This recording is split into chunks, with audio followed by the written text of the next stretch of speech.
Isaac Newton demostró con sus estudios que la luz blanca podía descomponerse en diferentes colores. Cada uno de estos correspondía a una determinada longitud de onda que era interpretada por nuestro cerebro y sentidos. Newton sabía que algo similar ocurría en el sonido, donde cada tono dependía de la longitud de onda. Quizá influenciado por ello, creó un teclado musical que proyectaba diferentes colores sobre una pantalla en función de las notas que se fueran pulsando. Es posible que Newton estuviera dando uno de los primeros pasos para encontrar la relación entre sonido y color, y para definir la sinestesia.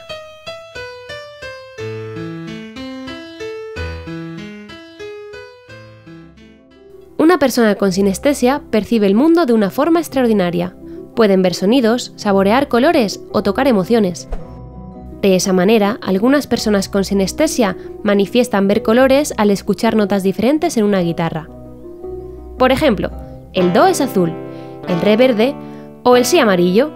Otros individuos experimentan sentimientos determinados al tocar diferentes texturas. Por ejemplo, una persona podría sentir tristeza al tocar madera, tranquilidad al tocar algodón o vergüenza al tocar cera. No se trata de que esas texturas evoquen una sensación de un momento concreto, sino que los individuos experimentan en vivo esa emoción. Algunas personas sienten colores con cada uno de los días de la semana o con los meses del año. Por lo tanto, ¿qué relación existe entre estos sentidos para que ocurra? Uno de los primeros científicos en hablar de sinestesia fue el primo de Darwin, Francis Galton, que habló de dos clases: la sinestesia auditivo-visual, donde los sonidos evocan colores, y la sinestesia grafema-color, donde la visión de números suscita colores. A lo largo del siglo XX surgieron diversas teorías que trataban de explicar el origen de la sinestesia. Así, mientras que para unos podía tratarse de un salto atrás evolutivo que suponía volver a un estado cerebral primitivo donde los sentidos no se habían separado, para otros, la sinestesia solo suponía evocar recuerdos o asociaciones que se habían producido en la infancia.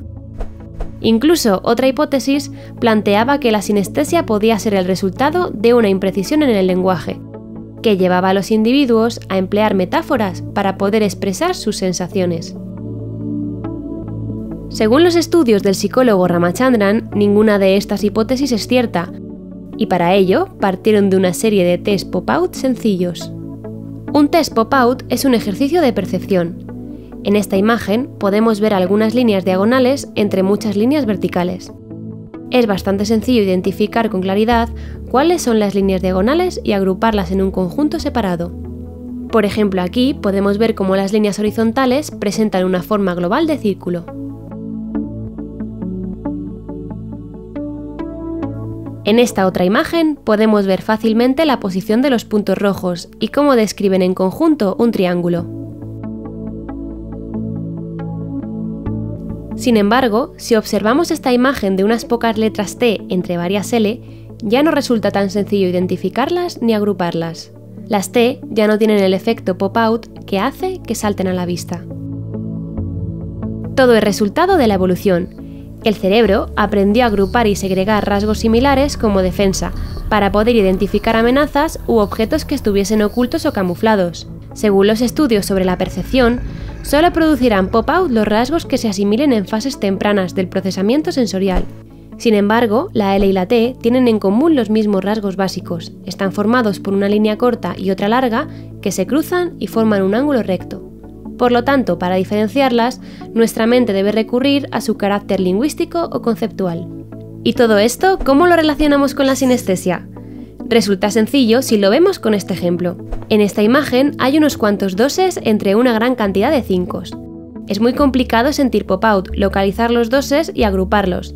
En cambio, ¿qué ocurre si vemos cada número de un color? Ahora con más facilidad podemos ver cómo los doses forman un triángulo. Esta imagen es algo similar a lo que puede ver una persona con sinestesia cuando mira la imagen anterior. Es decir, las áreas de su cerebro que se encargan del color se iluminan incluso al ver números en blanco y negro. El centro neuronal que se encarga del color es un área llamada V4. Muy próxima a ella se encuentran las áreas especializadas en números y los centros auditivos. Por lo tanto, la sinestesia se debe a una activación transversal entre las distintas áreas, que se activan con los estímulos de las zonas contiguas. Además, la sinestesia tiene una raíz genética, pues se hereda de padres a hijos. Es posible que se deba a una mutación que provoca que las áreas cerebrales no queden perfectamente separadas durante el proceso de desarrollo que se realiza durante la gestación. Sin embargo, su explicación es aún más compleja, pues se ha comprobado que ciertos fármacos también influyen en la sensación de sinestesia.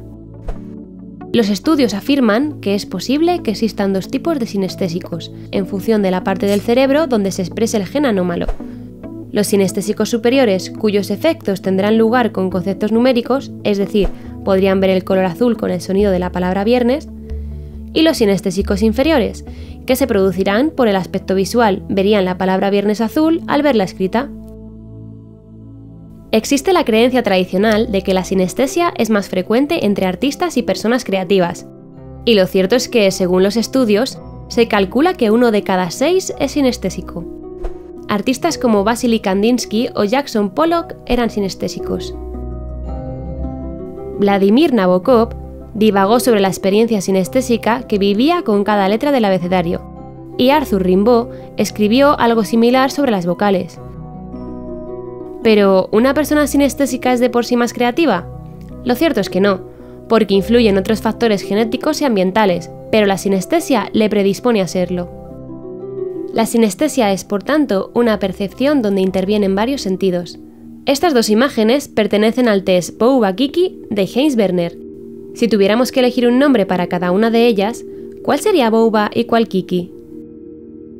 Realmente no existe una respuesta correcta, pero lo más común es que decidamos llamar Bouba a la primera de ellas, porque las ondulaciones y curvas suaves nos resultarán similares al redondeamiento y la relajación de los labios para producir el sonido Bouba, y que elijamos Kiki para la segunda por la forma brusca del paladar y la lengua para producir su sonido, que identificamos con las puntas y los ángulos pronunciados de la imagen.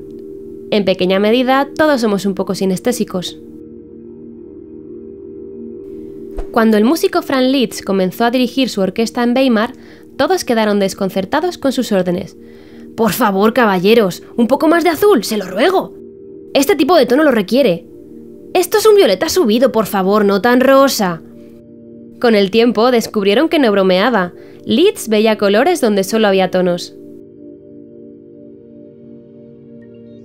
La sinestesia en la mente humana guarda aún infinidad de secretos. Lo que está claro es que ayudará a descubrir más datos sobre aspectos aún desconocidos, de la creatividad, la capacidad del lenguaje, el pensamiento abstracto y la experiencia consciente.